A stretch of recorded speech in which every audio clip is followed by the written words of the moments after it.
Kalau dupa dipasang terus ketika dupa dicopot, otomatis kayak anak kecil dari awan itu kan kayak anak kecil ya. Lu pagerin kita, tapi lu kok kamu copot bilang.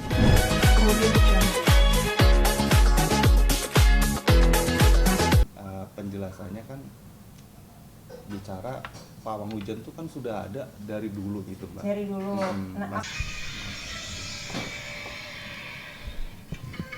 Tapi ambilin duit 3 juta deh buat Mbak, ntar aku kasih ke buat pegangan aku. Semua awan hitam otomatis tergeser. Mereka menjadi sang penerang. Inilah sajian khas on the spot pawang hujan milenial. Kayak gini Mbak. Jika ada tusukan bahan tadi tak asing, sebagian piranti Zara menghalau punya hujan. nggak punya duit? Cara tradisional Ya, teman-teman. Akhirnya untuk bicara bagaimana bisa ibarat menahan hujan atau emang menahan atau jatuhnya itu kayak nyingkirin dulu apa gimana sih kalau pawang hujan itu gitu loh. Iya, oke. Lebih gitu. Deg-degan dulu nggak nih? Ya udah berdoa dulu deh, kamu yang berdoa lah, mudah-mudahan syuting kita lancar. Amin. Amin. Bermanfaat. Amin. Ya, Iya. mau nanya ramalan boleh lah. Tentang Mas Eril boleh. Mau 2 segmen berarti. Buat stok shoot, nggak sempet ada hal negatif tentang Sungai Aar kan. Jadi aku lebih ke gue pingin ramalan aku ini bisa bermanfaat buat tentang alam lain. Ya kalau memang Tuhan merasa aku melakukan kebaikan, ya wis gitu kan. Iya. Patri. Baik banget bos lu ya Mak ya. Tar lu kan gak butuh uang cash kan Mak. Kiprong. Barang ini kan bicaranya kita kan di sini kayak mau cerita ya Mbak. Jadi kan Yes. di sini nih kalau bicara pawang hujan, kalau semua orang ibaratkan untuk spiritual ya Mbak, orang yang terjun di spiritual sendiri, apakah mampu nggak sih maksudnya untuk mau belajar untuk menjadi sosok pawang hujan atau emang khusus gitu Mbak? Jadi gini, sebenarnya semua orang itu yang niat dan berani untuk jadi pawang itu bisa jadi pawang hujan. Jadi yang penting adalah niat dan berani dulu. Hanya memang kalau untuk pawang hujan itu harus ada kejelian khusus. Dia itu kayak semacam ya kalau mudahnya kalau sekarang itu menggeser atau menyapu awan kayak gitu. Nah kalau aku sih kan kemarin sempat ada istilah yang viral itu kan remote AC langit. Nah itu aku cuman memberikan gambaran supaya mudah. Jadi ketika kita afirmasi di satu tempat, nah itu dikontrol cuacanya karena cuacanya itu bisa cuaca kayak panas, suam-suam kuku atau dingin sekali kayak gitu. Tapi kalau untuk pertama untuk bicara pawang hujan sendiri gimana sih Mbak kalau untuk belajarnya lah ya gimana? Belajarnya aku sih dari Apakah kecil. Kalau dibilang belajar kan itu udah ilmu keturunan. Oke. Udah dari garis keturunan dari almarhum ayah itu memang bisa. Nah jadi aku kayak dari kecil itu Rara udah dikasih tahu kalau kita itu ada keturunan jadi pawang. Jadi aku memberanikan diri ya karena udah dikasih tahu ada darah keturunan ya bisa. Nah rata-rata orang yang punya energi khusus ya dari sisi keturunan, kalau di Bali itu ada istilah tukang terang, kalau di Jawa itu pawang bahasanya. Berarti gitu. ibarat pawang hujan itu sendiri kayak dari keturunan ya Mbak. Kalau Iya. untuk orang awam sendiri emang agak sulit Bisa gitu, belajar tetapi harus butuh proses. Karena kalau pawang hujan itu kan sebenarnya maaf ya, dia itu kayak bisa awan itu ada di atas kepalanya dia. Jadi energinya itu dari atas kepalanya dia itu bisa digerak-gerakkan mengikuti. Nah, aku kalau ada event itu yang utama sih sebenarnya ini kayak SOS ya, udah turun temurun. Itu ada kayak cabai dan bawang. Nah, biasanya kalau zaman dulu itu pakai cabai bawang ini ditambah rokok dan sesajen lain kayak kopi pahit kayak gitu. Karena sebenarnya pawang hujan itu ada energi ke atas, jadi ke sang pencipta, dan energi di samping, jadi komunikasi melihat alam lain. Karena sebenarnya pawang hujan itu menghantarkan elemen panas dari tanah ke langit. Nah itu tuh harus ada patok-patok. Nah patok-patoknya kalau zaman dulu tuh pakainya rokok. Karena Rara tidak merokok, aku tidak merokok, aku pakainya dupa.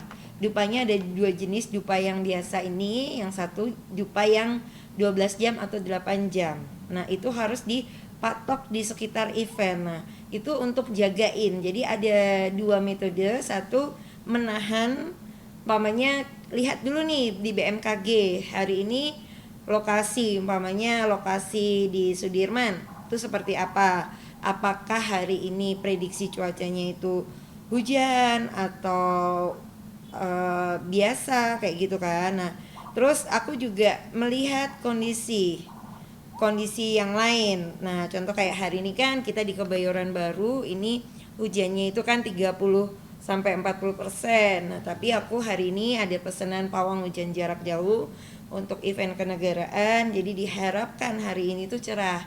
Nah ya udah hari ini ya tadi sempat bakar dupa, naruh ini cabai bawang. Nah tinggal ditaruh aja sih, ditaruh kan. Ya.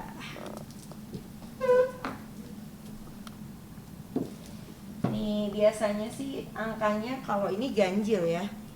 Jadi harus ada menguak keganjilan tuh dengan angka ganjil. Jadi cabai dulu, bawang dulu. Cabainya bisa cabai kering atau cabai yang basah.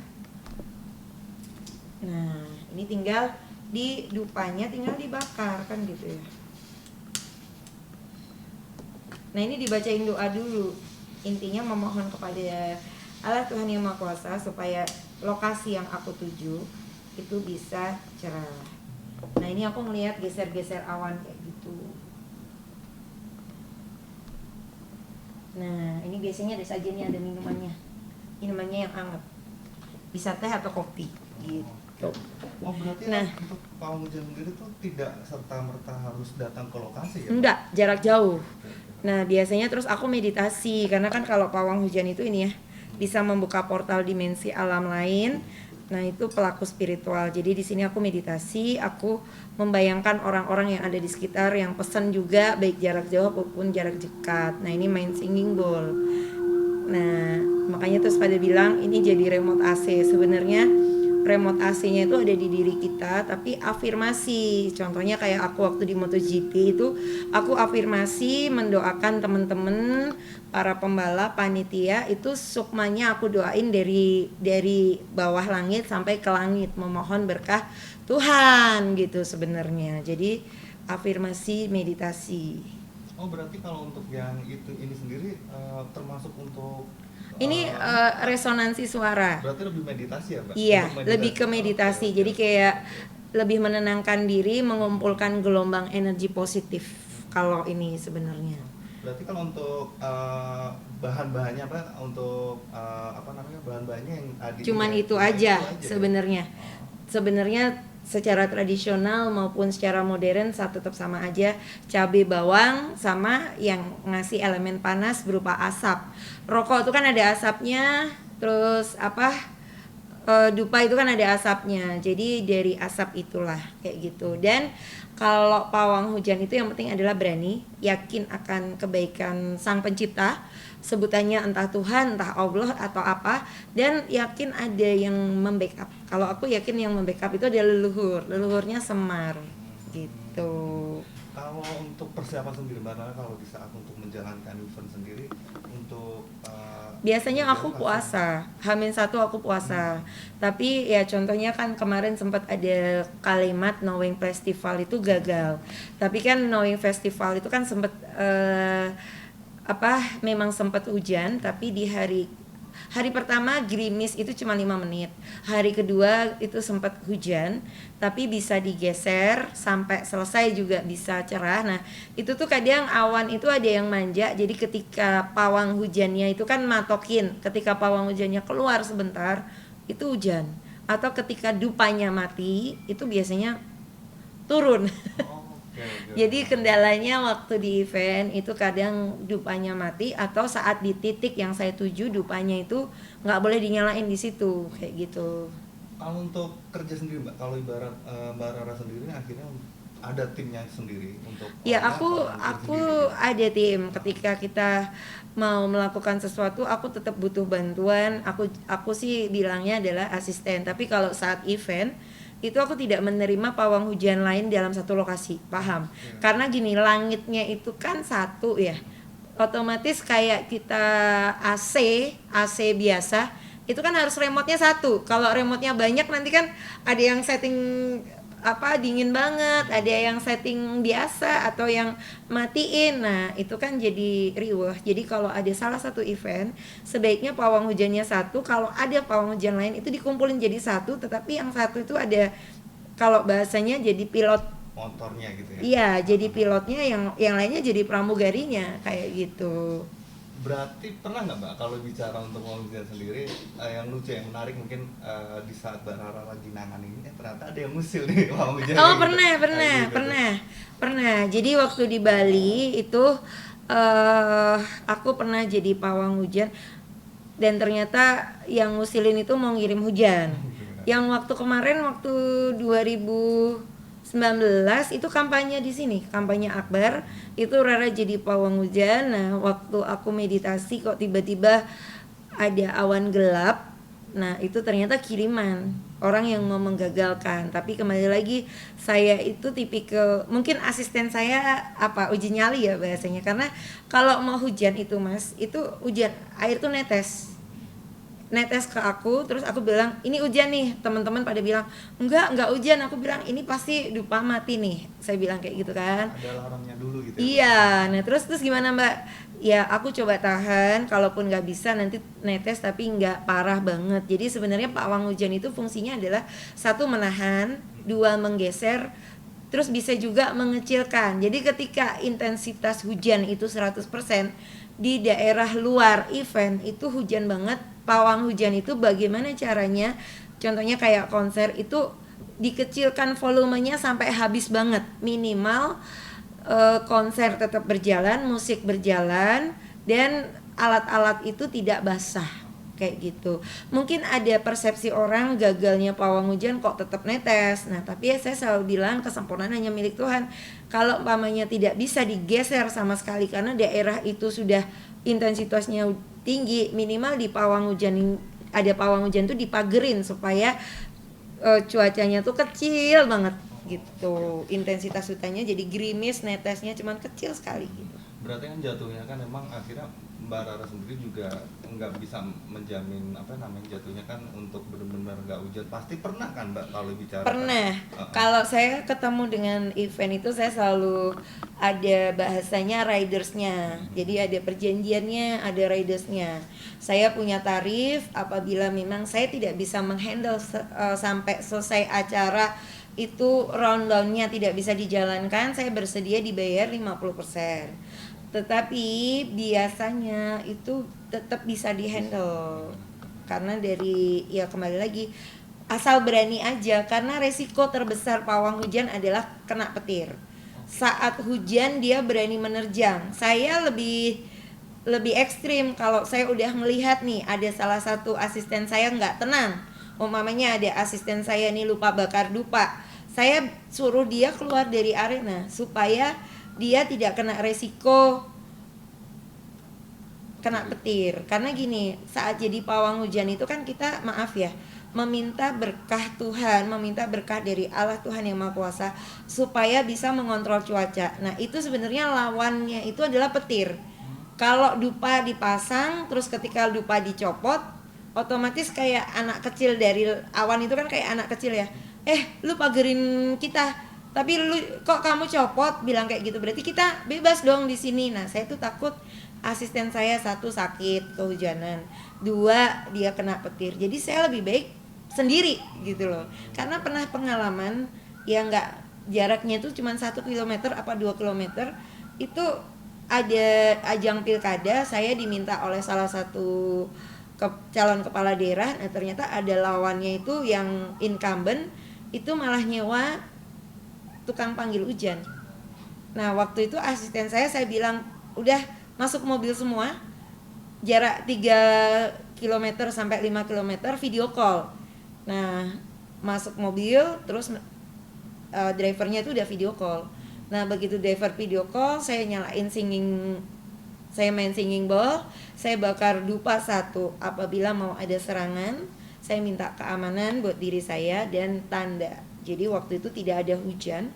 Asisten saya juga bingung, mereka bilang, aku bilang akan ada petir, tapi mereka bilang petir dari mana Mbak, hujan aja enggak gitu kan. Nah terus aku jawab iya, yang penting kalian udah pergi. Dan ternyata memang nggak sampai 1 kilometer itu ada petir, tapi untungnya petirnya itu bukan ke sini tapi dia ke kanan gitu kan, petirnya cetir seret gitu. Nah asisten saya waktu di Bali itu ada 5, yang 1 bandel tuh Mas, karena yang 1 itu, yang 4 nih udah masuk mobil kan, 4 masuk mobil termasuk driver, yang 1 itu di belakang saya videoin pakai HP. Karena dia kan maksudnya masih penasaran, apa iya mau turun petir, orang cerah kok, karena dia posisinya dia adalah orang dekat yang calon kepala daerah itu. Jadi dia melaporkan apa yang terjadi dan ternyata memang ada petir. Nah waktu itu sih sebenarnya karena kejadiannya 2018 sudah diupload di YouTube, ya mungkin saya viralnya baru MotoGP, jadi ya nggak memperhatikan. Nah nanti akan aku cari lagi tuh videonya. Jadi beneran petir resikonya. Tapi Mbak Rara sendiri ya, kalau ibaratkan di sini di saat menangani apa event-event ya, baik pemerintah maupun swasta sendiri, ada kan di situ juga ada BMKG Pak. Sering koordinasi nggak sih Pak? Sering. Contohnya kayak waktu di Mandalika itu koordinasi dengan Bapak Hadi Cahyanto. Nah beliau itu kan menghandle juga untuk yang BRIN. Jadi kalau itu diarahkan tabur garam, karena sebenarnya garam itu ditaburkan bukan di lokasi kejadian ya, bukan lokasi event garamnya, tetapi dialihkan kemana, umpamanya eventnya contohnya di Mandalika. Nah terus garamnya itu diarahkan entah di arah selatan atau di arah utara atau di arah timurnya atau di arah baratnya, supaya hujan di daerah luar itu di lokasinya itu aman gitu. Hanya waktu Mandalika kemarin itu diminta untuk drizzling itu gerimis, tetapi ternyata hujannya kegedean. Gitu. Berarti kalau untuk ini ya Mbak, akhirnya kan bicara untuk resiko tadi ya, berarti iya kan resikonya kena petir gitu ya Mbak. Tapi kalau ibarat untuk apa ya, untuk koordinasi untuk apa, saya yakin juga kadang dari pawang hujan dengan BMKG juga pasti iya, jadi ada juga. sedikit slack ya. Kadang BMKG merasa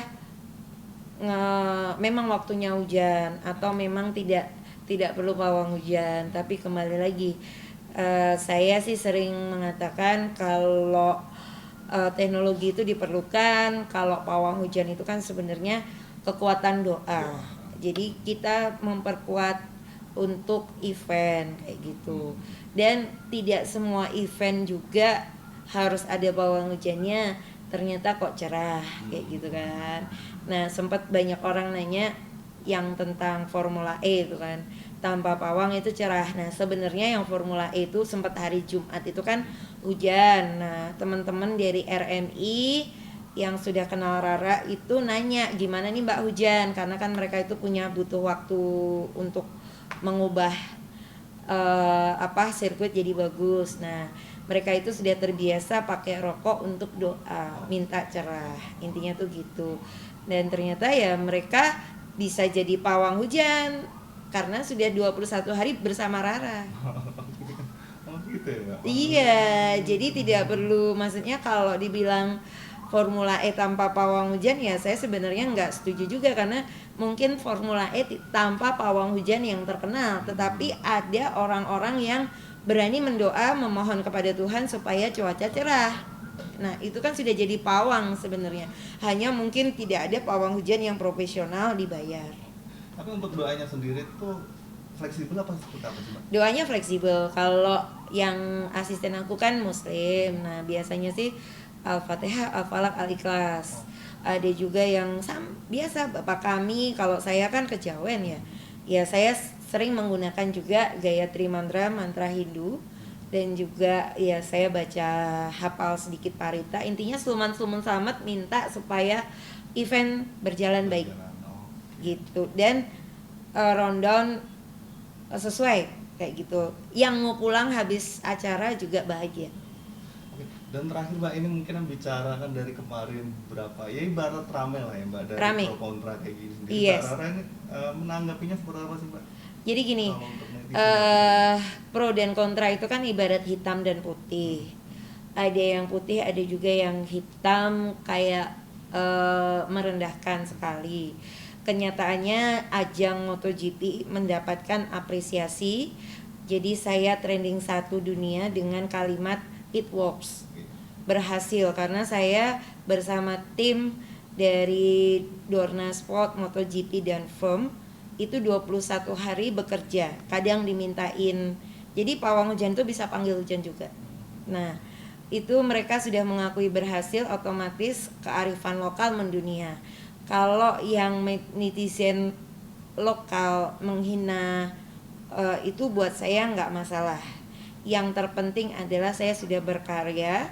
Contohnya dari event kampanye, dari pembuatan bandara, sampai yang waktu mudik itu mensukseskan program Pak Jokowi supaya arus balik itu bagus.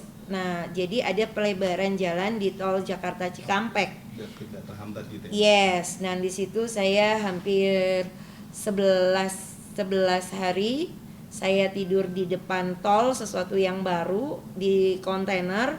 Saya melek itu 22 jam bagaimana caranya berhasil untuk pelebaran jalan, dan itu sudah dirasakan. Jadi bahasa saya adalah benci saya silahkan, sayang saya bersyukur. Yang penting seorang Rara Pawang Hujan, baik untuk event swasta maupun event pemerintah, itu sudah ada kerja nyatanya. Jadi ketika orang Indonesia lewat tol Japek, ingat Rara. Ketika orang Indonesia ke Mandalika, ingat Rara. Ketika orang Indonesia ke Bandara Suta, ke Bandara Jogja, ke bandara lainnya, nah di situ ada karyanya Rara, gitu Mbak, aja. satu lagi Mbak, mungkin yang Jadi saya nabung pengen. berkah. Mbak Rara juga pernah nggak nanganin di saat ada case nurunin hujan saat kebakaran hujan? Pernah. Jadi saat genting saya sudah pernah dibawa itu ke Kalimantan. Saya kan membantu Basarnas dan juga BNPB dan juga TNI. Jadi di bawah kepemimpinan dari kalau BNPB itu Bapak Doni Monardo, kalau TNI era Panglima itu Bapak Hadi Cahyanto. Itu saya dibawa untuk mendoakan ketika ada kebakaran baik di Kalimantan maupun di Riau. Saat ada banjir di Jakarta juga ya, itu terakhir banjir sih kan 2020 awal ya, 2021 kan tidak banjir. Terus saat genting ketika Ade Armando itu terjadi pemukulan. Nah, itu banyak rekan-rekan Polri, polisi-polisi yang screenshotnya masih saya simpan chatnya, itu sempat video call, Mbak turunkan hujan supaya damai semua. Baik yang mahasiswa, baik yang jahat, karena kan kita waktu itu polisi bilang kita belum tahu nih personnya siapa. Jangan sampai terjadi pemukulan yang lebih hebat. Waktu itu saya disuruh panggil hujan dan atas izin Tuhan berhasil. Nah, kalau panggil hujan itu berbeda. Kalau pawang hujan kan pakai elemen api. Kalau panggil hujan Rara harus banyak minum es. Ya, saya harus banyak minum es. Terus harus ada kisah sedih. Nah, waktu itu kan di video call nih. Ini Mbak Ade Armando nih udah dipukulin. Maaf ya, celananya dilucutin. Terus kasihan nih Mbak, ada polisi. Itu sebenarnya korbannya ada polisi yang muda-muda, udah bonyok. Ya udah, terus saya sedih, akhirnya saya minum es. Itu nggak berapa lama, 5-10 menit di lokasi itu, padahal saya posisinya kan tidak di lokasi. Oke. Berarti untuk ritualnya beda ya akhirnya? Beda.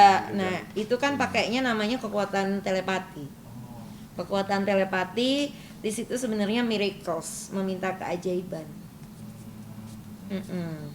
Ya itu kembali lagi, tidak apa-apa, tidak suka saya ya bersyukur, yang penting karya saya sudah ada dan setiap orang datang ya ingat saya kan gitu. Iya, benar. Oke, terima kasih. Kemudian